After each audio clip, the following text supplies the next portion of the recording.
Metro ದರ ಏರಿಕೆಯನ್ನ ಖಂಡಿಸಿ ಕಾಂಗ್ರೆಸ್ ಪ್ರತಿಭಟನೆಯನ್ನ ಮಾಡ್ತಾ ಇದೆ.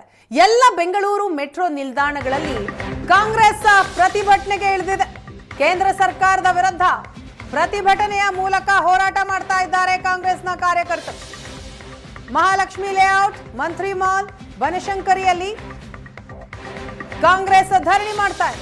ಎಲ್ಲ ಮೆಟ್ರೋ ನಿಲ್ದಾಣಗಳಲ್ಲೂ ಪ್ರತಿಭಟನೆ ಮಾಡೋದಕ್ಕೆ ಸಿದ್ಧತೆಗಳಾಗಿದೆ. ಮೆಟ್ರೋ ದರ ಏರಿಕೆ ವಿಚಾರದಲ್ಲಿ ಬಿಜೆಪಿ ಮತ್ತು ಕಾಂಗ್ರೆಸ್ನ ನಡುವೆ ಒಂದು ರೀತಿ ಕೆಸರೆರಚಾಟ ಶುರುವಾಗಿದೆ. ನಿನ್ನೆವರೆಗೂ ಕೂಡ ಮೆಟ್ರೋ ದರ ಏರಿಕೆಯನ್ನ ಖಂಡಿಸಿ ಬಿಜೆಪಿ ಪ್ರತಿಭಟನೆಯನ್ನ ಮಾಡ್ತಾ ಇತ್ತು. ಇದರ ನಂತರ ಸಿಎಂ ಸಿದ್ದರಾಮಯ್ಯನವರು ಒಂದು ಸ್ಟೇಟ್ಮೆಂಟ್ ಅನ್ನ ಕೊಡ್ತಾರೆ.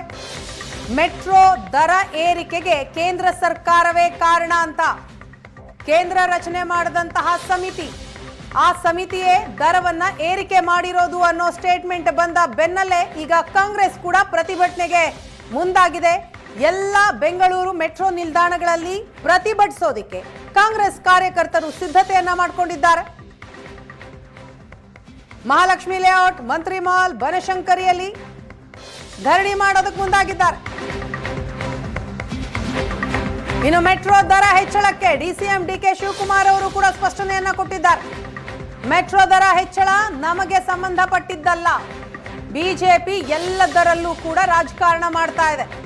ಮೆಟ್ರೋ ದರ ಹೆಚ್ಚಳ ಕೇಂದ್ರ ಸರ್ಕಾರದ ವಿಚಾರ ಇದು. ಅದಕ್ಕಾಗಿಯೇ ಒಬ್ರು ಜಡ್ಜ್ ನೇಮಕ ಆಗಿರ್ತಾರೆ. ದರ ಹೆಚ್ಚಳದ ಬಗ್ಗೆ ಜಡ್ಜ್ ಅವರೇ ನಿರ್ಧರಿಸ್ತಾರೆ. ದರ ಕಡಿಮೆ ಮಾಡೋದು ನಮ್ಮ ಕೈಯಲ್ಲಿಲ್ಲ. ದರ ಹೆಚ್ಚಳ ಬದಲಾವಣೆ ಆಗೋದಿಲ್ಲ. ಮೈಸೂರಿನಲ್ಲಿ ಡಿಸಿಎಂ ಡಿಕೆ ಶಿವಕುಮಾರ್ ಅವರು ಕೊಟ್ಟಂತಹ ಸ್ಪಷ್ಟನೆ. ಬಿಟ್ರೆ ಬೇರೆ ಏನೂ ಗೊತ್ತಿಲ್ಲ ಅವ್ರಿಗೆ. ಅಲ್ಲಿ ಯಾರು ಪಾರ್ಲಿಮೆಂಟಲ್ಲಿ ಮಾಡಲಿ, ಇಲ್ಲಿ ಮಾಡಲಿ, ಒಂದು ಸ್ಟ್ರೈಕ್ ಮಾಡಲಿ, ಗಲಾಟೆ ಮಾಡಲಿ, ಅದು ಆಟೋಮೆಟಿಕ್ ಆಗಿ ನಂದು ಸೆಂಟ್ರಲ್ ಗೌರ್ಮೆಂಟ್ ಇಬ್ಬರದು 50-50% ಪಾರ್ಟ್ನರು.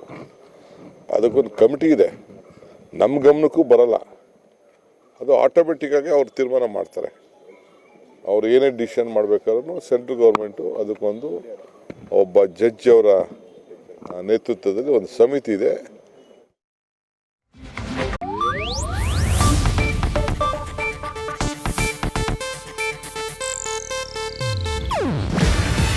ಇದು ಏಷ್ಯಾನೆಟ್ ನ್ಯೂಸ್ ನೆಟ್ವರ್ಕ್ ಪ್ರಸ್ತುತಿ. ನೀವು ನೋಡ್ತಿದ್ದೀರಾ ಏಷ್ಯಾನೆಟ್ ಸುವರ್ಣ ನ್ಯೂಸ್.